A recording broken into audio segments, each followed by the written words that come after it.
Treasurer Jim Chalmers spent last week bashing the Reserve Bank, accusing the central bank of smashing the economy in an outburst many saw as an attempt to pressure the board into lowering interest rates. Chalmers' attack on the RBA was backed up by his former boss, Wayne Swan, who had this rather unflattering assessment.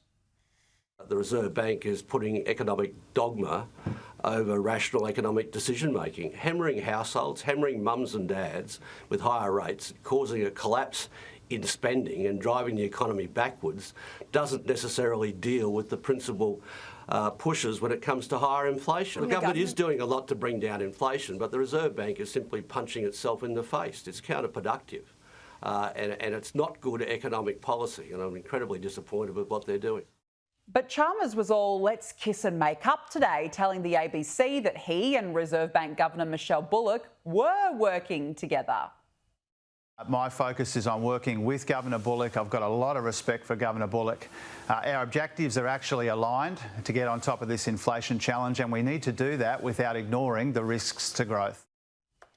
It's an interesting strategy by Chalmers, and he's walked away from Wayne Swan's comments and said, no, Wayne Swan is not representing me. But I think they made their point, and the point was not being made to Michelle Bullock or the RBA. They're trying to sell a narrative to the voters, and we'll look at some polling a little later. It's not working, but they're trying to sell a narrative that it's not our fault, it's the RBA, that's why your interest rates are high. And this is typical of this government. They came to office promising they would take accountability and they would be responsible. But you tell me one thing, one mistake, one error that this government has taken responsibility or accountability for, whether it's the immigration fiascos, the other mistakes we've seen, that they always point the finger. It's a public servant, it's the RBA, it's somebody else. And so now Jim Chalmers just kind of sliding back up, because he did get a fair bit of slack saying he was bullying a female Reserve Bank governor. But they've made the point to the public, and I think that's what they wanted to do. They wanted to sell that message. It's not our fault, it's the RBA's. We're doing what we can. But I don't know that Australians are buying that. Well, you know you're in trouble when you've got to roll out Wayne Swan, don't you, to try and the world's greatest treasurer. The world's greatest treasurer, whatever happened to his surplus over his 6 years. But it's a very ominous warning that the RBA gave last week. They said sell up. If you're a homeowner, you might be facing the possibility of having to sell your own home. What does that mean, James? That things are not getting better. In fact, they're getting tougher out there. The cost of living crisis has not gone away, and you've got Jim Chalmers and Labor blaming the RBA for it. Well, let's talk about what Labor's done here to actually put on these inflationary pressures. Number one, a big Australia got even bigger in the last 12 months. Record immigration with records, numbers. More than 1 million migrants came to this country. Yep. That is a record. It is untenable and it is just ridiculous, particularly given it's putting pressure on inflation and the housing crisis. But the other issue is record spending. It is record government spending, and not just by federal Labor. We saw it among the states when they published their budgets.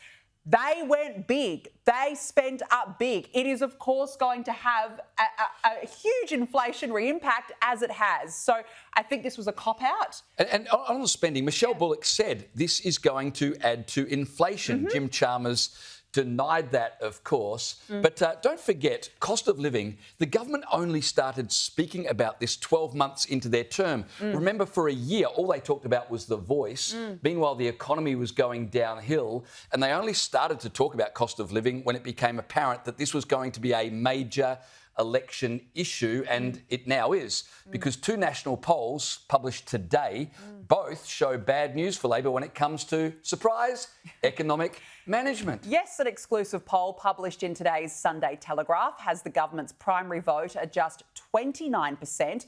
That's a 4% drop in support for Labor over the past 3 months. Now, this poll of 10,000 people found economic issues dominated people's concerns, with cost of living, housing and the economy generally the top three things people were worried about. And in a Resolve poll released just hours ago by 9 newspapers, 51% of voters are blaming Labor rather than the Reserve Bank for high interest rates. So there you go. What does that tell you? That Jim Chalmers has lost all credibility in this narrative. He's blaming the RBA, but of course Australians are smarter than that. They know that actually it is Labor's fault. It is Labor's problem. Can I just tell you one thing on that quickly? Yeah. It's 27% of Aussies say it's the RBA's fault. Yeah.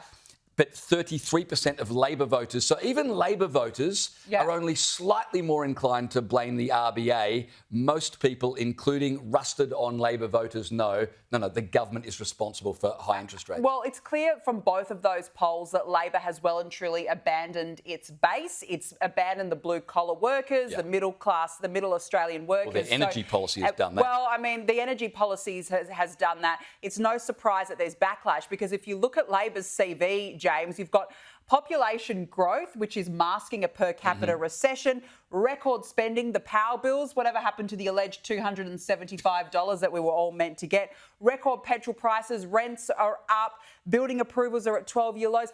Everything is starting to add up. I love the way you said the alleged 275. Well, it is alleged. As if it's alleged. The Prime Minister might sue if someone quotes him on that. Well, it's an allegation. He's put up this allegation. It is now.